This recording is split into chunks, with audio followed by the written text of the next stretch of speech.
Hello friends, कैसे हैं आप लोग। आई होप कि आप लोग बहुत अच्छे होंगे। तो आइए, वेलकम है आप लोगों का एसबी स्टडी 98 पर। चलिए, आज मैं आप लोगों को सीटेट के एग्ज़ाम से संबंधित वीडियो लेकर के आई हूँ। तो आज की वीडियो है सीडीपी से। तो आइए सीडीपी के मोस्ट इम्पॉर्टेंट प्रश्नों को देखते हैं। आज मैं उन प्रश्नों को लेकर के आई हूँ जो एग्ज़ाम में बार बार पूछे जाते हैं। तो वीडियो के अंत तक ज़रूर बने रहिएगा। चलिए शुरू करेंगे हम लोग आज के सेशन का पहला प्रश्न। चलिए, पहला प्रश्न है, जीन पियाजे के संज्ञानात्मक सिद्धांत के अनुसार बच्चे किस अवस्था में वस्तुओं को कहे गए क्रम में लगाने की योग्यता पा लेते हैं। देखिए, जीन पियाजे के जो संज्ञानात्मक सिद्धांत है उसमें किस अवस्था के अनुसार जो है बच्चे वस्तुओं को क्रम में लगाने की योग्यता पा लेते हैं। तो आइए ऑप्शन देखते हैं। संवेदी पेशी अवस्था, ऑप्शन बी है पूर्व संक्रियात्मक अवस्था, ऑप्शन सी है मूर्त संक्रियात्मक अवस्था और ऑप्शन डी है औपचारिक संक्रियात्मक अवस्था। तो देखिए, इसका सही हो जाएगा ऑप्शन नंबर सी सही हो जाएगा, मूर्त संक्रियात्मक अवस्था। मूर्त संक्रियात्मक अवस्था आपका होता है 7 से 11 वर्ष का होता है। इसमें जो है बच्चा अब वस्तुओं को उसको क्रम में लगाना सीख लेता है कि छोटी बड़ी चौड़ी पतली ये सब क्रम में उसको लगाना सजाना सीख लेता है। तो ये आपका ऑप्शन नंबर सी सही हो जाएगा। आइए हम लोग पहले जीन पियाजे के बारे में समझते हैं। देखिए, जीन पियाजे स्विट्जरलैंड के मनोवैज्ञानिक थे। देखिए, जीन पियाजे का मानना था कि बच्चे जो है जैसे जैसे जैविक परिपक्वता आती है, बच्चों में जैसे जैसे जैविक परिपक्वता आती है वैसे वैसे वह वस्तुओं के बारे में अपने दिमाग में कंसेप्ट बना लेता है। तो ये उन्होंने कहा था। आगे उन्होंने क्या कहा था कि पियाजे के अकॉर्डिंग, देखिए पियाजे ने कहा था कि बच्चे जो है सक्रिय ज्ञान निर्माता तथा नन्हे वैज्ञानिक होते हैं। बच्चे जो होते हैं वो सक्रिय ज्ञान निर्माता तथा नन्हे वैज्ञानिक होते हैं। तो देखिए, कभी कभी सीटेट के एग्ज़ाम में पूछ देता है कि किसके अनुसार जो है किन्होंने, मतलब ये किसका कथन है कि बच्चे नन्हे वैज्ञानिक होते हैं। तो इस पॉइंट को आप लोग नोट कर लीजिएगा, जो संसार के बारे में अपने सिद्धांतों की रचना करते हैं। तो ये रहा पियाजे के बारे में कुछ पॉइंट रहा। तो चलिए आगे हम लोग आगे देखते हैं अगला प्रश्न। आगे दूसरा प्रश्न है, मन का मानचित्रण संबंधित है। पूछा है मन का मानचित्रण किससे संबंधित है। आइए ऑप्शन देखते हैं। ऑप्शन ए है साहसिक कार्यों की क्रिया योजना से, ऑप्शन बी है मन का चित्र बनाने से, ऑप्शन सी है मन की क्रियाशीलता पर अनुसंधान से और ऑप्शन डी है बोध या समझ बढ़ाने की तकनीकी से। तो देखिए, मन का मानचित्रण किससे संबंधित होता है। तो इसका आपका ऑप्शन नंबर सी सही हो जाएगा, मन की क्रियाशीलता पर अनुसंधान से। ऑप्शन नंबर इसका सी सही हो जाएगा। चलिए आगे हम लोग देखेंगे, अगला प्रश्न देखेंगे। अगला प्रश्न है, तीसरा प्रश्न है, विकास का कौन सा सिद्धांत यह सुझाता है कि विकास सिर से शुरू होता है और फिर शरीर के बाकी हिस्सों में आगे बढ़ता है। विकास जो है सिर से शुरू होता है और शरीर के आगे हिस्सों में बढ़ता है।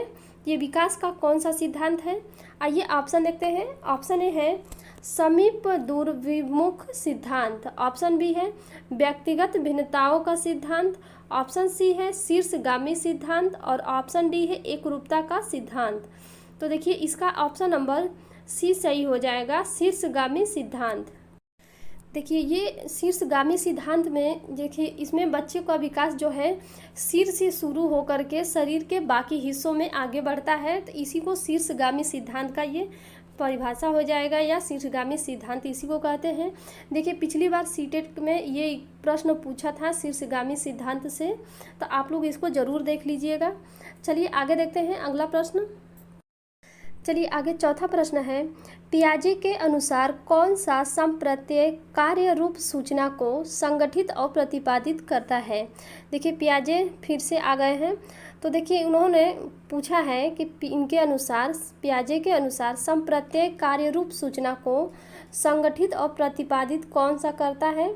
तो आइए ऑप्शन देखते हैं। ऑप्शन ए है व्याख्यात्मक प्रदर्शक, ऑप्शन बी है सग्रिम संगठन, ऑप्शन सी है स्कीमा और ऑप्शन डी है संवेदी मुद्रक। तो देखिए, इसमें आपका ऑप्शन नंबर सी सही हो जाएगा, स्कीमा। स्कीमा जो है संप्रत्यय कार्यरूप सूचना को संगठित और प्रतिपादित करता है। या एक लाइन में आपको स्कीमा की परिभाषा बताएं तो ज्ञान के भंडार को स्कीमा कहा जाता है। अकॉर्डिंग टू पियाजे ज्ञान के भंडार को स्कीमा कहा जाता है। तो ये रहा आपका स्कीमा के बारे में। आइए अगला प्रश्न देखते हैं। चलिए आगे हम लोग 5वां प्रश्न देखेंगे। सबसे अधिक गहन और जटिल समाजीकरण होता है। देखिए 5वें प्रश्न में पूछा है कि सबसे अधिक गहन और जटिल समाजीकरण होता है। तो आइए देखते हैं ऑप्शन ए है पूर्व बाल्यावस्था के दौरान, ऑप्शन बी है प्रौढ़ावस्था के दौरान, ऑप्शन सी है व्यक्ति के पूरे जीवन में और ऑप्शन डी है किशोरावस्था के दौरान। तो देखिए सबसे अधिक गहन और जटिल समाजीकरण आपका किस अवस्था में होता है? तो ऑप्शन नंबर इसका डी सही हो जाएगा, किशोरावस्था के दौरान। जब बच्चा किशोरावस्था में होता है तो उसका जो है समाजीकरण बहुत गहन और जटिल होता है। तो आइए किशोरावस्था के बारे में एक दो पॉइंट आप लोग को नोट करा देते हैं, आप लोग नोट जरूर कर लीजिएगा। देखिए किशोरावस्था जो है 11 से 18 वर्ष की होती है यह अवस्था। इस अवस्था में अक्सर बच्चे जो है परिवार की तुलना में फ्रेंड्स की राय जो है ज़्यादा महत्वपूर्ण रखते हैं या ज़्यादा महत्व रखते हैं। इसे जीवन का सबसे कठिन काल कहा जाता है। किशोरावस्था को जीवन का सबसे कठिन काल कहा जाता है। जैसा कि आपको यहाँ दिया है कि गहन और जटिल समाजीकरण होता है। देखिए गहन का सबसे जीवन का कठिन काल किसने कहा था, किस मनोवैज्ञानिक ने? तो किलपैट्रिक ने कहा था कि यह जीवन का सबसे कठिन काल होता है। इस पॉइंट को आप लोग नोट कर लीजिएगा। देखिए आगे इसे संघर्ष, तनाव, आंधी तूफान, उलझन की अवस्था भी कहा जाता है। देखिए आंधी तूफान की अवस्था, इस पॉइंट को आप लोग नोट कर लीजिएगा। आंधी तूफान की अवस्था जो है किस मनोवैज्ञानिक ने कहा था? तो स्टेनरहाल ने कहा था। तो इस पॉइंट को आप लोग नोट कर लीजिएगा। तो इसमें देखिए बच्चों के अंदर जो है विषम लिंग तरफ ज़्यादा आकर्षण होता है, तो इसे को आप किशोरावस्था कहा जाता है। चलिए आगे हम लोग अगला प्रश्न देखेंगे। चलिए आगे 6वां प्रश्न है, पियाजे के अनुसार विकास की पहली अवस्था जो जन्म से 2 वर्ष की होती है के दौरान बच्चा सबसे बेहतर सीखता है। देखिए पियाजे के अनुसार, पियाजे जो है बहुत इंपॉर्टेंट है, इनको आप एकदम अच्छे से पढ़ के जाइएगा पेपर में।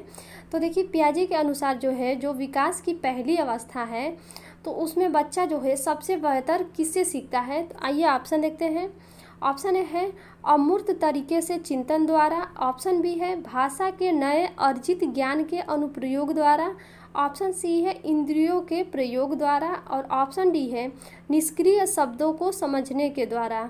तो देखिए इसका ऑप्शन नंबर सी सही हो जाएगा, इंद्रियों के प्रयोग द्वारा। देखिए इस अवस्था में बच्चा जो है ज्ञानेंद्रियों के माध्यम से सबसे ज़्यादा सीखता है। जैसे आँख, कान, नाक, जीभ, त्वचा, इन पांचों के माध्यम से सबसे ज़्यादा सीखता है। देखिए इसी अवस्था में बच्चों के अंदर जो है वस्तु अस्थायित्व का गुण भी आ जाता है।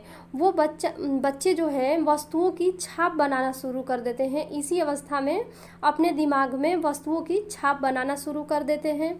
जैसे देखिए घर में कोई खोई ही वस्तु होती है या छिपी हुई वस्तु होती है तो बच्चा उसको जल्दी ढूंढ लेता है क्योंकि उसके दिमाग में उस चीज़ का छाप बन जाता है। तो इस अवस्था को संवेदी पेशीय अवस्था कहा जाता है, सेंसरी मोटर स्टेज कहा जाता है। यह जन्म से 2 वर्ष की होती है।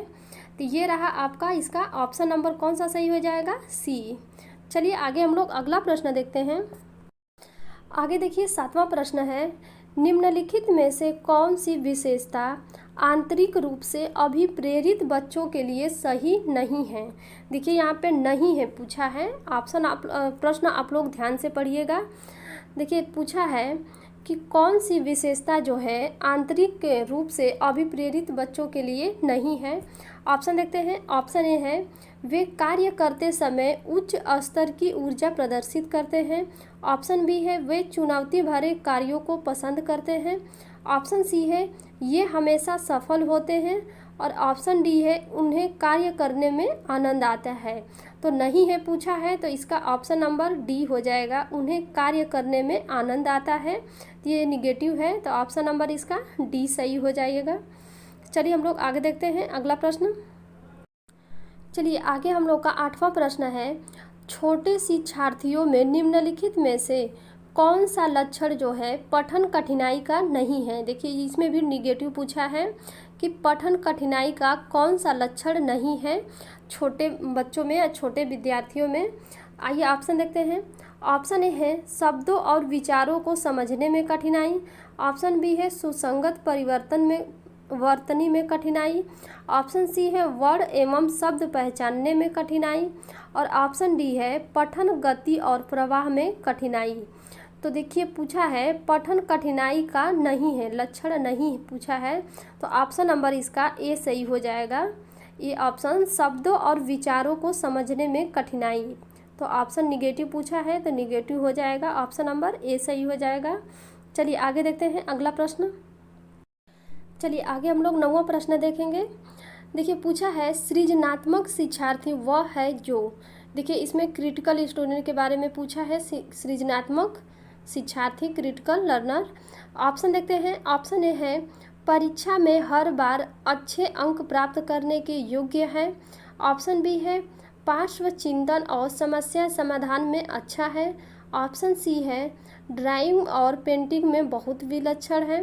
और ऑप्शन डी है बहुत बुद्धिमान है।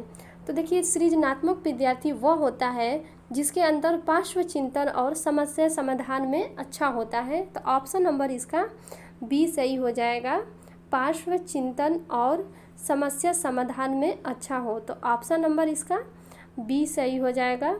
चलिए आगे हम लोग अगला प्रश्न देखते हैं।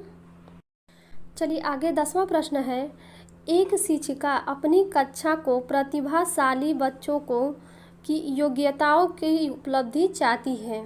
एक शिक्षिका जो है अपनी कक्षा को प्रतिभाशाली बच्चों की योग्यताओं की उपलब्धि चाहती है, वह उद्देश्य की प्राप्ति के लिए उसे निम्नलिखित में से क्या नहीं करना चाहिए। उस उद्देश्य की प्राप्ति के लिए उसे क्या नहीं करना चाहिए। आइए ऑप्शन देखते हैं। ऑप्शन ए है विशेष ध्यान के लिए उन्हें समकक्षियों से अलग करना। ऑप्शन बी है उनकी सृजनात्मकता को समृद्ध करने के लिए उन्हें चुनौती देना। ऑप्शन सी है गैर शैक्षणिक गतिविधियों में आनंद लेना सिखाना। और ऑप्शन डी है तनाव को नियंत्रित करना सिखाना। तो देखिए यहाँ पे पूछा है नहीं करना चाहिए, तो ऑप्शन नंबर आपका इसका ए सही हो जाएगा। विशेष ध्यान के लिए उन्हें समकक्षियों से अलग नहीं करना चाहिए, तो इसमें दिया है और कि विशेष ध्यान के लिए उन्हें समकक्षियों से अलग करना, तो ये निगेटिव है, तो ऑप्शन ए सही हो जाएगा। चलिए आगे हम लोग देखते हैं अगला प्रश्न। चलिए अगला प्रश्न है 11वां प्रश्न है। देखिए फिर पियाजे से संबंधित प्रश्न आ गया। पियाजे द्वारा दी गई विशेषताओं के आधार पर विकास के स्तर का मिलान करें। देखिए विकास के स्तर का मिलान करना है। आइए देखते हैं, पहला देखते हैं हम लोग। तो आइए पहले गुण देखते हैं उसके। देखिए ए ऑप्शन दिया है कि तर्कपूर्वक चिंतन एवं संरक्षण योग्यता। तो देखिए बच्चों में तर्कपूर्वक चिंतन एवं संरक्षण की योग्यता, तो ये आपका होता है मूर्त संक्रियात्मक अवस्था में, तो इसका 3 हो जाएगा, मूर्त संक्रियात्मक अवस्था। और देखिए दूसरा दिया है बी परिकल्पनात्मक तर्क एवं अमूर्त सोच का आरंभ करना। परिकल्पनात्मक तर्क एवं अमूर्त सोच आप लोग देखते ही मिला दीजिएगा। तो ये आपका होता है औपचारिक संक्रियात्मक अवस्था में, तो ये देखिए आपका 1 नंबर से हो जाएगा फर्स्ट से। आगे देखिए सी दिया है वस्तुओं के स्थिरता की समझ आरंभ। वस्तुओं के स्थिरता की समझ आरंभ, यह किस अवस्था में होता है, तो आपका फर्स्ट अवस्था में होता है, तो 4 ऑप्शन देखिए 4 से मिलान करेंगे इसका समृद्धि संक्रियात्मक अवस्था, तो इसे हो गया। और देखिए डी बचा है प्रतीकों की सोच परंतु संरक्षण नहीं। तो देखिए प्रतीकों की सोच रखते हैं लेकिन संरक्षण नहीं, तो ये आपका हो जाएगा 2 नंबर से पूर्व संक्रियात्मक अवस्था। 2 नंबर से हो जाएगा पूर्व संक्रियात्मक अवस्था। तो मिला लीजिए, आपका फर्स्ट का हो जाएगा बी, सेकंड का हो जाएगा डी, और थर्ड का ए, और आपका फोर्थ का हो जाएगा सी। तो आपका किस ऑप्शन में दिया है ये, तो ऑप्शन नंबर आपका फर्स्ट सेकेंड थर्ड में दिया। देखिए ऑप्शन नंबर इसका थर्ड सही हो जाएगा, ऑप्शन थर्ड सही है। चलिए हम लोग आगे देखते हैं अगला प्रश्न। देखिए सीटेट में ऐसे ही प्रश्न पूछता है, ज़्यादातर कथन, निष्कर्ष या मिलान ऐसे ही प्रश्न पूछते हैं। चलिए अगला प्रश्न देखते हैं। चलिए अगला प्रश्न है, 12वां प्रश्न है, सहयोगी अधिगम में अधिक उम्र के प्रवीण विद्यार्थी छोटे और कम निपुण विद्यार्थियों की मदद करते हैं। तो इससे क्या होता है, अगर कोई अधिक उम्र का बच्चा है और छोटे उम्र के बच्चे को निपुण और विद्यार्थी जो है उसकी मदद करता है, तो उसमें उसे इससे क्या होता है, आइए देखते हैं। ऑप्शन देखते हैं।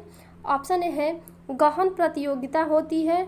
ऑप्शन बी है उच्च नैतिक विकास होता है। ऑप्शन सी है समूहों में द्वंद्व होता है। और ऑप्शन डी है उच्च उपलब्धि और आत्मसम्मान विकसित होता है। तो देखिए इससे आपका ऑप्शन नंबर डी सही हो जाएगा। उच्च उपलब्धि और आत्मसम्मान विकसित होता है जब कोई अधिक उम्र का बच्चा जो है विद्यार्थी, प्रवीण विद्यार्थी छोटे और कम निपुण विद्यार्थियों की मदद करते हैं, तो इससे उच्च उपलब्धि और आत्मसम्मान विकसित होता है। तो ऑप्शन नंबर इसका डी सही हो जाएगा। आइए अगला प्रश्न देखते हैं। आगे देखिए आपका 13वां प्रश्न है, जब पूर्व का अधिगम नई स्थितियों के सीखने को बिल्कुल प्रभावित नहीं करता है तो क्या कहलाता है। जब पूर्व का अधिगम जो है नई स्थितियों के सीखने को बिल्कुल प्रभावित नहीं करता है तो यह क्या कहलाता है। ऑप्शन ए है अधिगम का शून्य हस्तांतरण। ऑप्शन बी है अधिगम का निरपेक्ष हस्तांतरण। ऑप्शन सी है अधिगम का सकारात्मक हस्तांतरण। और ऑप्शन डी है अधिगम का नकारात्मक हस्तांतरण।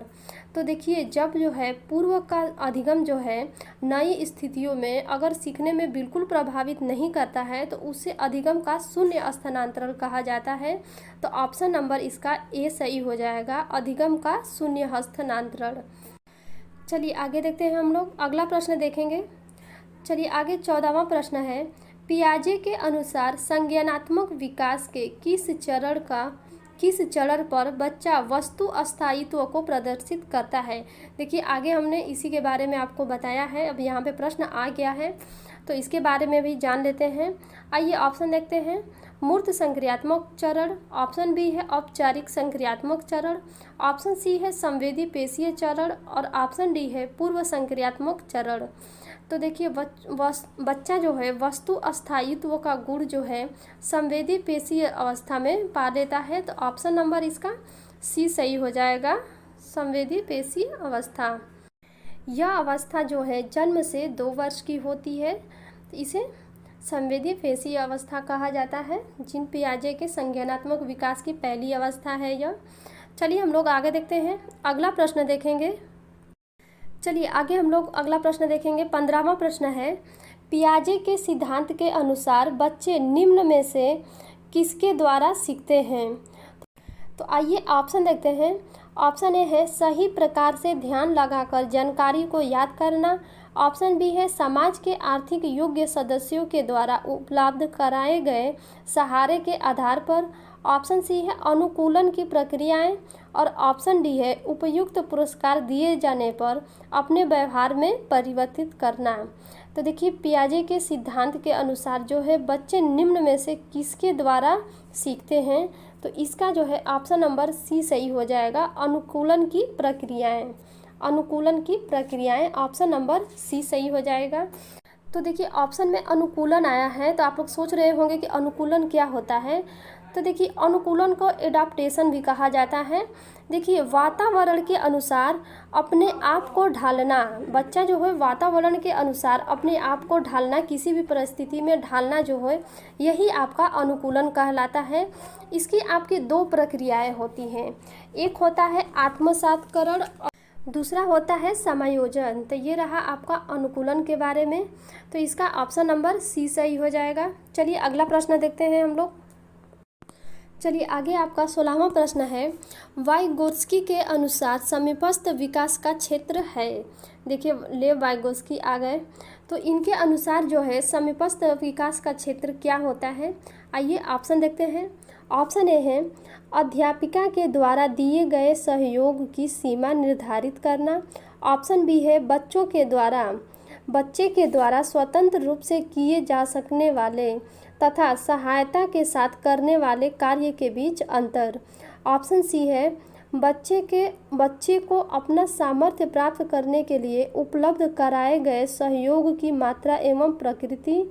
ऑप्शन सी है, बच्चे अपने आप क्या कर सकते हैं जिसका आकलन नहीं किया जा सकता। तो देखिए ये रहे आपके ऑप्शन। तो इसका देखिए ऑप्शन नंबर बी सही हो जाएगा। समीपस्थ विकास का क्षेत्र होता है बच्चों के द्वारा स्वतंत्र रूप से किए जा सकने वाले तथा सहायता के साथ किए जाने वाले कार्य के बीच अंतर। तो ये आपका ऑप्शन नंबर बी सही हो जाएगा अकॉर्डिंग टू वाइगोस्की। देखिए समीपस्थ विकास का जो क्षेत्र होता है उसकी परिभाषा ही है कि वास्तविक विकास के दर तथा संभावित विकास के दर के स्तर के बीच के अंतर को ही समीपस्थ या निकट विकास का क्षेत्र कहा जाता है। तो इसी के अकॉर्डिंग आपका ऑप्शन बी सही हो जाएगा। देखिए ये आपका वेरी इंपॉर्टेंट प्रश्न है, इसको आप लोग इम्पॉर्टेंट जरूर लगा लीजिएगा। चलिए हम लोग आगे देखते हैं, अगला प्रश्न देखेंगे। चलिए अगला प्रश्न आपका 17वां प्रश्न है, किस प्रकार से एक अध्यापिका बच्चों को बेहतर समस्या समाधानकर्ता बनाने में सहायता कर सकती है। देखिए पूछा है किस प्रकार से एक अध्यापिका जो है बच्चों को बेहतर समस्या समाधान करने में सहायता कर सकती है। आइए ऑप्शन देखते हैं इसका। ऑप्शन ए है, बच्चे को विविध प्रकार की समस्याओं का समाधान करने के मौके देना तथा उनका हल करते समय सहयोग देना। ऑप्शन बी है, बच्चों को पाठ्य पुस्तक में समस्याओं का उत्तर देखने के लिए प्रोत्साहित करना। ऑप्शन सी है, विद्यार्थियों के सामने प्रस्तुत सभी वस्तुओं के सही समाधान उपलब्ध कराना। और ऑप्शन डी है, समस्याओं का समाधान करने के लिए वस्तु रूप में पुरस्कार देना। तो देखिए इसमें आपका ऑप्शन नंबर ए सही हो जाएगा। बच्चों को विविध प्रकार की समस्याओं का समाधान करने के मौके देना चाहिए और उनका हल करते समय शिक्षक को जो है सहयोग करना चाहिए। तो ऑप्शन नंबर इसका ए सही हो जाएगा, ऑप्शन ए। चलिए आगे देखते हैं हम लोग, अगला प्रश्न देखते हैं। चलिए अगला प्रश्न है 18वां प्रश्न है, एक बच्चे को सहारा देने की मात्रा एवं प्रकार में परिवर्तन इस बात पर निर्भर करता है। तो एक बच्चे को सहारा देने की मात्रा एवं प्रकार में परिवर्तन किस बात पर निर्भर करता है। आइए ऑप्शन देखते हैं। ऑप्शन ए है, अध्यापिका की मनोदशा। ऑप्शन बी है, कार्य के लिए प्रस्तावित पुरस्कार। ऑप्शन सी है, बच्चे के निष्पादन का स्तर। और ऑप्शन डी है, बच्चे के नैसर्गिक योग्यताएं। तो देखिए एक बच्चे को सहारा देने की मात्रा एवं प्रकार में बच्चे के निष्पादन का स्तर जो है इस बात पर निर्भर करता है, परिवर्तन जो है इस बात पर निर्भर करता है। तो ऑप्शन नंबर इसका सी सही हो जाएगा, बच्चे के निष्पादन का स्तर। ऑप्शन नंबर सी सही हो जाएगा। चलिए आइए अगला प्रश्न देखते हैं।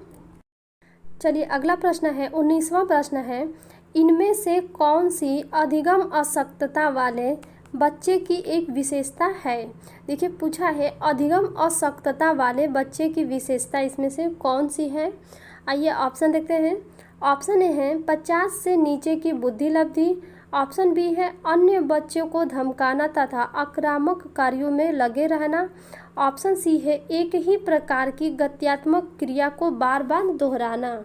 ऑप्शन डी है, धारा प्रवाह रूप से पढ़ने तथा शब्दों पर पलट कर जाने में कठिनाई।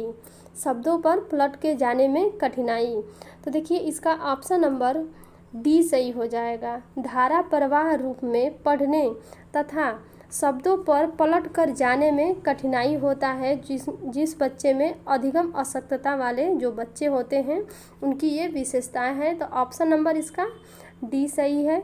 चलिए आगे देखते हैं अगला प्रश्न। चलिए आगे आपका हम लोग का 20वां प्रश्न है, एक बहुसांस्कृतिक कक्ष में एक अध्यापिका सुनिश्चित करेगी कि आकलन में निम्नलिखित में से सम्मिलित हो। देखिए एक बहुसांस्कृतिक कक्ष में एक अध्यापिका यह सुनिश्चित करेगी कि आकलन में निम्नलिखित में से क्या सम्मिलित हो। तो देखिए आइए ऑप्शन देखते हैं। ऑप्शन ए है, अपने आकलन उपकरण की विश्वसनीयता तथा वैधता। ऑप्शन बी है, अधिगम की न्यूनतम स्तरों के लिए अनुपालन करते हुए विद्यालय प्रशासन की अपेक्षाओं को पूरा। ऑप्शन सी है आकलन उपकरण के मानकीकरण, और ऑप्शन डी है अपने विद्यार्थियों को सामाजिक संस्कृति पृष्ठभूमि। तो देखिए इसका ऑप्शन नंबर सही हो जाएगा डी ऑप्शन, अपने विद्यार्थियों को सामाजिक संस्कृति पृष्ठभूमि। तो ऑप्शन नंबर डी सही हो जाएगा। एक बहुसांस्कृतिक कक्षा कक्ष में एक अध्यापिका यह सुनिश्चित करेगी कि उसके आकलन में अपने विद्यार्थियों को सामाजिक सांस्कृतिक पृष्ठभूमि सम्मिलित हो। तो ऑप्शन नंबर इसका डी सही हो जाएगा। चलिए अगला प्रश्न देखते हैं। चलिए अगला प्रश्न है 21वां प्रश्न है, एक बाल केंद्रित कक्षा कक्ष में शिक्षक। तो एक बाल केंद्रित कक्षा कक्ष में शिक्षक की क्या भूमिका होती है? आइए ऑप्शन देखते हैं। ऑप्शन ए है शिक्षक की कोई भूमिका नहीं होती। ऑप्शन बी है एक निष्क्रिय भूमिका निभाता है। ऑप्शन सी है अधिगम को बढ़ावा देने के लिए एक सहयोगात्मक कक्षा संस्कृति का निर्माण करता है। और ऑप्शन डी है को बच्चों को निर्देश देने के लिए एक तानाशाह की भूमिका है। देखिए इसका ऑप्शन नंबर सी सही हो जाएगा। देखिए बाल केंद्रित कक्षा कक्ष में शिक्षक जो है अधिगम को बढ़ावा देने के लिए एक सहयोगात्मक कक्षा संस्कृति का निर्माण करता है। तो ये आपका ऑप्शन नंबर सी सही हो जाएगा। शिक्षक की ये भूमिका होती है बाल केंद्रित कक्षा कक्ष में। चलिए अगला प्रश्न देखते हैं हम लोग। चलिए आगे आपका 22वां प्रश्न है, कक्षा में परिचर्चा के दौरान एक शिक्षक प्रायः लड़कियों की तुलना में लड़कों पर अधिक ध्यान देता है। तो यह किसका उदाहरण है? देखिए कक्षा में एक शिक्षक जो है लड़कियों की तुलना में लड़कों पर अधिक ध्यान देता है। तो यह किसका उदाहरण है? ऑप्शन ए है जेंडर पहचान, ऑप्शन बी है जेंडर पक्षपात, ऑप्शन सी है जेंडर संबद्धता, और ऑप्शन डी है जेंडर समरूपता। तो देखिए इसका ऑप्शन नंबर आपका बी सही हो जाएगा, जेंडर पक्षपात। वो शिक्षक जो है जेंडर वाइज कर रहा है, जेंडर पक्षपात कर रहा है। तो ऑप्शन नंबर इसका बी सही हो जाएगा। चलिए आगे देखते हैं हम लोग, अगला प्रश्न देखेंगे। देखिए अगला प्रश्न है 23वां प्रश्न है, भारत में अधिकांश कक्षाएं बहुभाषी हैं और इसे शिक्षक द्वारा डैश डैश के रूप में देखा जाना चाहिए। तो देखिए भारत में अधिकांश कक्षाएं बहुभाषी हैं, तो इसको शिक्षक के द्वारा किस रूप में देखा जाना चाहिए? ऑप्शन ए है एक बाधा, ऑप्शन बी है एक समस्या, ऑप्शन सी है एक संसाधन, और ऑप्शन डी है एक बोझ।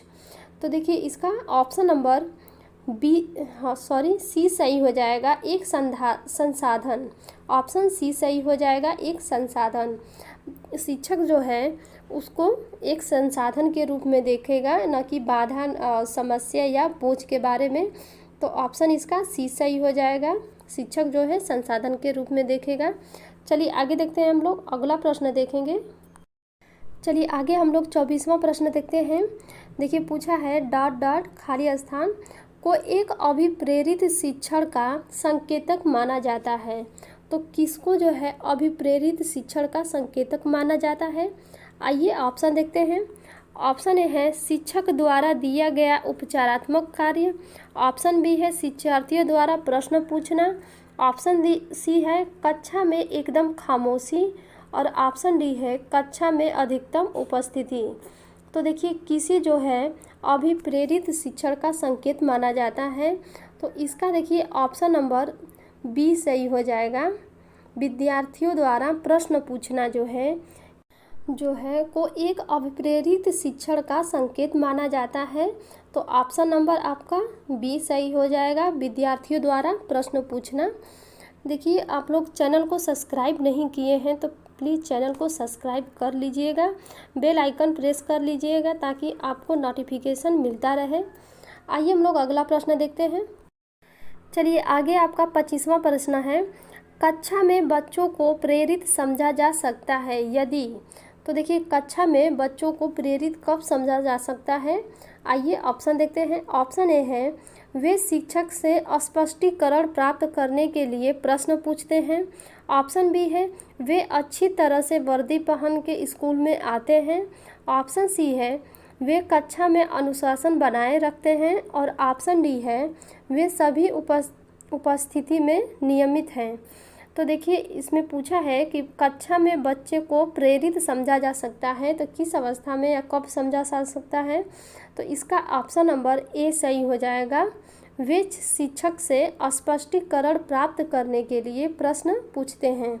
देखिए जब बच्चा जो है शिक्षक से स्पष्टीकरण प्राप्त करने के लिए प्रश्न पूछता है तो इससे यह समझा जाता है कि कक्षा में जो है बच्चे प्रेरित हैं समझने के लिए। तो इसका ऑप्शन नंबर ए सही हो जाएगा। चलिए आगे हम लोग अगला प्रश्न देखते हैं। आगे देखिए 26वां प्रश्न है, वह कौन सा स्थान है जहां बच्चे के संज्ञानात्मक विकास को सबसे बेहतर तरीके से परिभाषित किया जा सकता है? देखिए पूछा है कि वह कौन सा स्थान है जहां बच्चे के संज्ञानात्मक विकास को सबसे बेहतर तरीके से परिभाषित किया जा सकता है। तो आइए ऑप्शन देखते हैं। ऑप्शन ए है विद्यालय एवं कक्षा पर्यावरण। ऑप्शन बी है सभाघर। ऑप्शन सी है घर। और ऑप्शन डी है खेल का मैदान। तो देखिए बच्चे को बेहतर तरीके से परिभाषित किया जा सकता है उसके संज्ञानात्मक विकास को। तो ऑप्शन नंबर इसका ए सही हो जाएगा, विद्यालय एवं कक्षा पर्यावरण में। तो ऑप्शन नंबर इसका ए सही हो जाएगा। चलिए आगे हम लोग देखेंगे, अगला प्रश्न देखेंगे। चलिए आगे है 27वां प्रश्न है, निम्न में से कौन सा बुद्धिमान बच्चे का लक्षण नहीं है? देखिए इसमें पूछा है कि बुद्धिमान बच्चे का लक्षण कौन सा नहीं है पूछा है। आइए ऑप्शन देखते हैं। ऑप्शन ए है वह जो प्रभावपूर्ण एवं उचित तरीके से संप्रेषण करने की क्षमता रखता है। ऑप्शन बी है वह जो अमूर्त रूप से सोचता रहता है। ऑप्शन सी है वह जो नए परिवेश में स्वयं को समायोजित कर सकता है।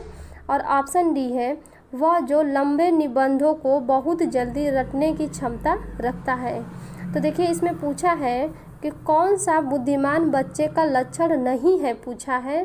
तो इसका ऑप्शन नंबर आपका सही हो जाएगा, डी सही हो जाएगा। वह लंबे निबंधों को बहुत जल्दी रटने की क्षमता रखता है। तो यह बुद्धिमान बच्चों का लक्षण नहीं है कि वो लंबे निबंधों को बहुत जल्दी रटने, देखिए रटने की प्रवृत्ति तो होनी ही नहीं चाहिए, बच्चों को रटवाना ही नहीं है। तो इसका ऑप्शन नंबर डी सही हो जाएगा। चलिए आगे देखते हैं, हम लोग अगला प्रश्न देखते हैं। चलिए आगे 28वां प्रश्न है, सीमा अपनी मम्मी की आज्ञा के बिना रसोई घर से मिठाई खाने से डरती है। उसे लगता है मम्मी को पता लगने पर उसे सज़ा मिलेगी। तो कोहल वर्ग की नैतिक सिद्धांतों के अनुसार सीमा किस स्तर पर है? तो आइए इसका ऑप्शन देखते हैं। ऑप्शन ए है उत्तर प्रारंभिक स्तर post conventional stage. Option b है पूर्व प्रारंभिक स्तर pre conventional stage. Option c है अमूर्त स्तर फॉर्मल स्टेज। और ऑप्शन डी है प्रारंभिक स्तर कन्वेंशनल स्टेज। तो देखिए इसमें पूछा है कोहल वर्ग के नैतिक सिद्धांतों के बारे में पूछा है। तो सीमा जो है किस स्तर पर है? तो देखिए सीमा जो है आपका प्री कन्वेंशनल स्टेज हो जाएगा। ऑप्शन नंबर बी सही हो जाएगा, पूर्व प्रारंभिक स्तर। ऑप्शन नंबर बी सही है। देखिए कोहल वर्ग के नैतिक सिद्धांत के अनुसार यह अवस्था 4 से 10 वर्ष की होती है। इसको देखिए 2 भागों में बांटा गया है। पहला है दंड एवं आज्ञा पालन और दूसरा है साधनात्मक सापेक्षता तथा उन्मुखता। तो देखिए इसमें आपका बच्चा जो है डरता है, जैसे सीमा जो है अपने मम्मी की आज्ञा के बिना रसोई घर में मिठाई नहीं ले रही थी। वो ये डर रही थी कि अगर वह मिठाई खाएगी तो उसे सज़ा मिलेगी या दंड मिलेगा। तो ये आपका दंड एवं आज्ञा पालन है। दूसरा स्टेज है आपका साधनात्मक सापेक्षता। इसमें जो है बच्चे के अंदर जैसे कि तैसे की भावना होती है, जो उसके साथ जैसा करता है बच्चा भी उसके साथ वैसा ही करता है। तो ये आपका कोहल वर्ग के नैतिक विकास का सिद्धांत है। चलिए आगे हम लोग देखेंगे। आगे देखिए 29वां प्रश्न है, विभिन्न पृष्ठभूमियों के बच्चों को सीखने की सुविधा के लिए शिक्षकों को चाहिए कि। देखिए यहाँ पे पूछा है कि विभिन्न पृष्ठभूमियों के जो बच्चे हैं उन्हें सीखने के लिए सुविधा के लिए शिक्षकों को क्या चाहिए। ऑप्शन देखते हैं। ऑप्शन ए है गैर प्रासंगिक पाठ्यक्रम का पालन करें। ऑप्शन बी है विभेदित निर्देश लागू करें। ऑप्शन सी है मानकीकृत मूल्यांकन का पालन करें और ऑप्शन डी है बहिष्करण प्रथाओं का अभ्यास करें। तो देखिए विभिन्न पृष्ठभूमियों के बच्चों को सीखने की सुविधा के लिए शिक्षक को क्या करना चाहिए।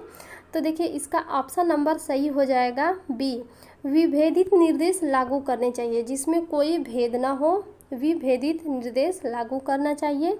ऑप्शन नंबर इसका बी सही हो जाएगा। चलिए आगे हम लोग देखते हैं, अगला प्रश्न देखेंगे। आगे देखिए अगला प्रश्न है, ये लास्ट प्रश्न है। देखिए अगला है, माध्यमिक स्कूलों में शिक्षकों को, देखिए माध्यमिक स्कूलों में शिक्षकों को क्या करना चाहिए। तो देखिए ऑप्शन देखते हैं। ऑप्शन ए है एक रूपी व कठोर पाठ्यचर्या का पालन करना चाहिए। ऑप्शन बी है मानकीकृत आकलन का पालन करना चाहिए। ऑप्शन बी है प्रश्न पूछने को हतोत्साहित करना चाहिए और ऑप्शन डी है सीखने को कैसे सीखते हैं को प्रोत्साहित करना चाहिए। तो देखिए माध्यमिक स्कूलों में शिक्षकों को सीखने की कैसे सीखना है को प्रोत्साहित करना चाहिए। तो ऑप्शन नंबर आपका डी सही हो जाएगा, सीखने की कैसे सीखते हैं को प्रोत्साहित करना चाहिए। तो ऑप्शन नंबर डी सही है। तो चलिए आज के लिए इतना ही प्रश्न लेकर के आई हूँ। आई होप कि आपको वीडियो अच्छी लगी होगी। वीडियो को आप लोग पूरा ज़रूर देखिएगा। अगर आप चैनल पे नए हैं तो चैनल को सब्सक्राइब ज़रूर कर लीजिएगा। चैनल को सब्सक्राइब करके बेल आइकन प्रेस कर लीजिएगा ताकि हमारी हर प्रकार की नोटिफिकेशन आपको मिलती रहे। चलिए अगर आप लोगों को वीडियो का PDF चाहिए तो हमारे टेलीग्राम चैनल का लिंक हमने डिस्क्रिप्शन बॉक्स में दे दिया है, वहां से आपको जाके टेलीग्राम ज्वाइन कर लीजिएगा। वहां पे हर प्रकार की वीडियो का लिंक और PDF आपको मिलेगा। चलिए मिलेंगे हम लोग नेक्स्ट वीडियो में। Thank you so much.